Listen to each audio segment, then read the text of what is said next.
Good morning and welcome to the Dales Report. Happy to be joined with the CEO of Mindcure Health, Kelsey Ramsden. Back to the show. Kelsey, how are things? Chad, they are fast and furious and fabulous. Are they? That's good. It's good. Yeah. What'd you think last week? Got a little bit of news, obviously, pertaining to the industry with the tie going public. What'd you think for the overall health of the industry, and more specifically, if you're a company, did you are you getting more, questions, answers, feedback as far as or overall general interest as more and more of these bigger companies become public within the industry? Yeah, I mean, I think three things. One, a tie coming in was beautiful for us all. So, give thanks to that. Number two is, I think them coming in also helped the industry and investors orient to the differentiation between some of the companies. Like a tie is really focused on drug dev. You know, you have people doing that. You have people doing clinics. You have people doing, pardon me, molecular. They're building the molecules for us. You have people like us on the tech and molecule side. So I think some eyes on the space, helping people understand what different things can be done. And then the other piece I think that was really beneficial was you saw some wheat from the shaft happening during last week. You know, you saw some folks with I think really fundamentally strong businesses see a bit of uptick, and some folks who were maybe lagging behind on their results and developments and catalysts see a little bit of downward motion, which is good for the investor because they can orient to, some of the stories in a way that makes more sense. Yeah, of course. Well, you're looked at, you and your company, as one of the leaders within this space. And I want to begin with your recent announcement concerning the development of two proprietary ketamine enhanced protocols for psychedelic-assisted psychotherapy. So help me understand what's involved in this specific development and how specifically does this strengthen, most importantly, the iSTRYM platform? Great. So two things on this. It was interesting. I had a call last week and someone said, what is a proprietary ketamine protocol? Like ketamine is ketamine. And so for any investor in the space, I think a couple things to note. One, of course, ketamine is ketamine. There's dosage limits. That part is very straightforward and repeatable across any one of us. So that's not particularly special. What is special is how we take these molecules and wrap them within a treatment protocol. So it's not just the drug. And I think that is uniform across all of psychedelics. We know about setting, and the actual theory behind the therapeutic approach. And so that's what differentiates one protocol from the other. It's not just how do we give the drugs, but how do we care for the person and what kind of therapy do we wrap around it? So the second piece about that is we're really fortunate to work with a well-respected fellow in the field named Mitch Earlywine. He helped us design that therapeutic care package, one for depression and one for pain management. And Who's so Mitch, that's what makes them. Who's Mitch, if you don't mind me asking? Yeah, Mitch is a researcher out of the States. He has developed protocols for a number of years, working with people with pain and addiction and depression. So a researcher, really well published, really well respected, tremendously thoughtful. Like it wasn't to whip it up and get it out the door kind of thing. It took a number of months, for him to really drive down. And why does it matter? So why it matters is everybody loves to have proprietary things, but for us, this development is particularly important because they're the first protocols on the iSTRYM platform. Okay. So when someone is thinking about, I want to open a ketamine clinic, or I have room in my integrated clinic and I want to start doing ketamine practices, or I'm already doing ketamine and I want to offer new and different services. These are deployed through iSTRYM. So people have access to those protocols so they can say, okay, I didn't have ketamine for pain management. Now I can offer that. Now I understand the care package. I understand how I'm going to deploy that. So again, really orienting to how do we help this industry grow in a thoughtful and meaningful way? And how do we arm therapists with the best care practices? So that's why we developed those two to go out with the iSTRYM program. It's great. Do you expect more protocols in addition to ketamine, such as, say, for example, psilocybin?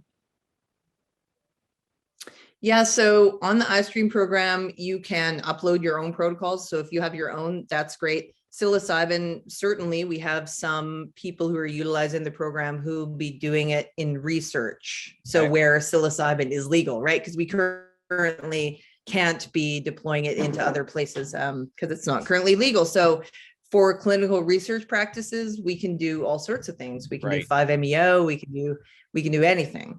Yeah. As discussed in previous conversations, and I mentioned this earlier, your focal point, of course, is the development of the iSTRYM platform, which is a novel platform that therapists and patients can use for personalized psychedelic and non-psychedelic mental health care at scale. So I want to learn the iSTRYM platform. It's a technology application. So first question, how does it collect and store data? So walk me through how it works.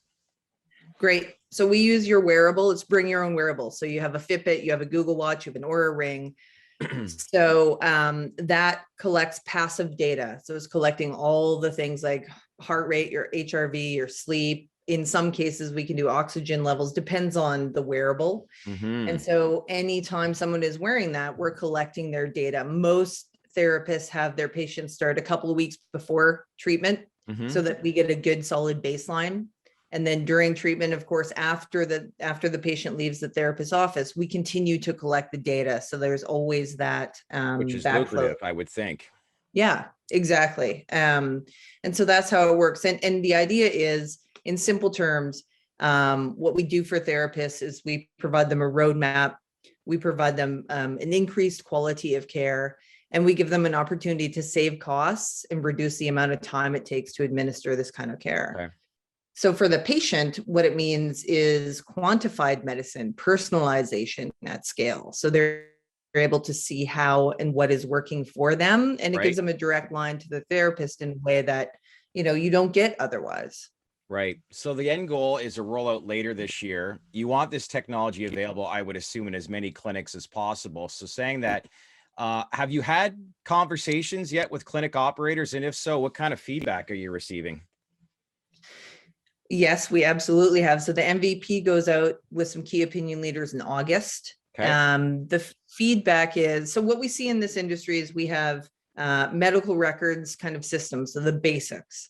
We have some folks who are deploying something similar but dissimilar to iSTRYM in that they're helping manage patients, but they're not providing tools for the therapist. And so where we have heard our key differentiation is in the in-session tools, so the AI-backed music, etc., as well as post-session, the integration protocols.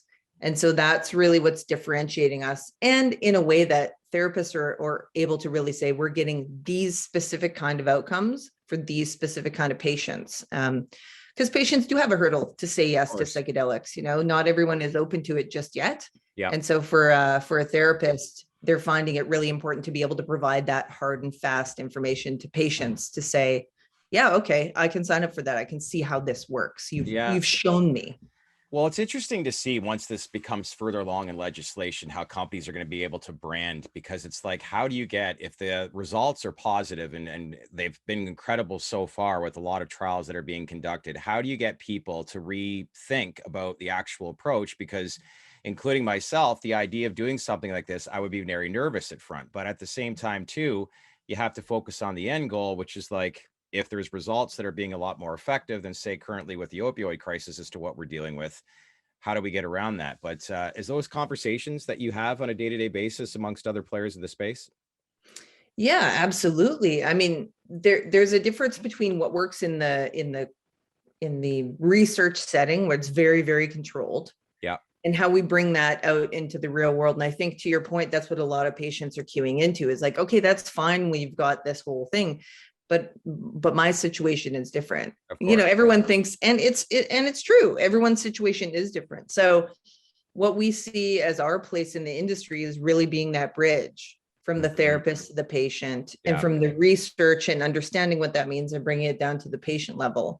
And we're also used to this idea of quantified things now that we've been wearing all these things for a while.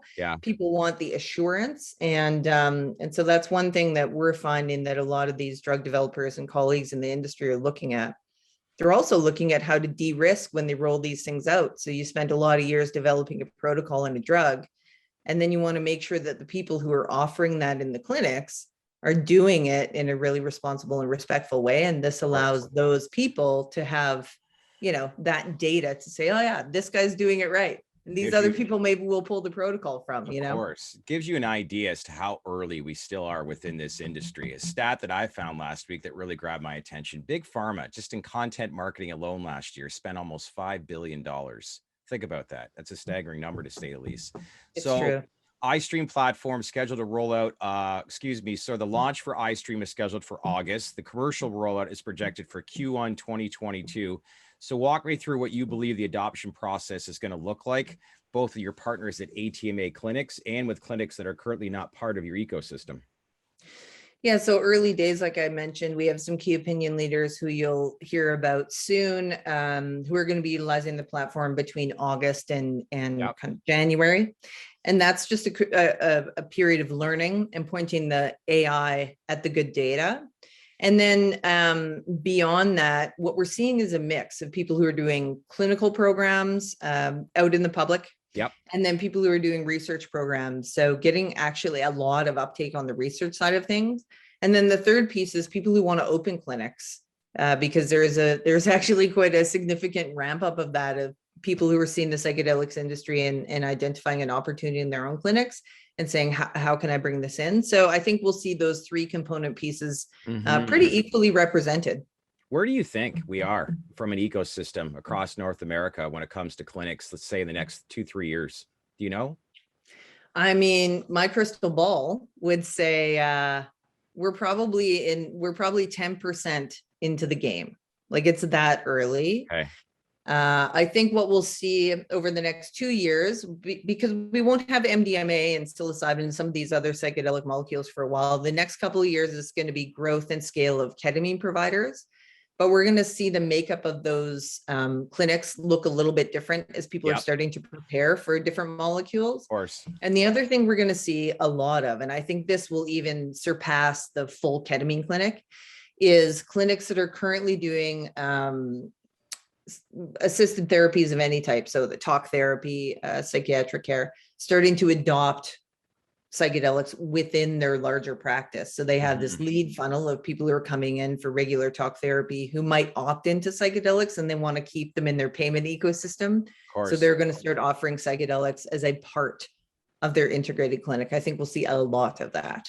You said like 10% in, so this industry will evolve. You announced the appointment last month, I think it was, Dr. Joel Raskin as your chief medical officer, who is an experienced neuroscience specialist and who has held leadership positions at global pharma conglomerates like Eli Lilly.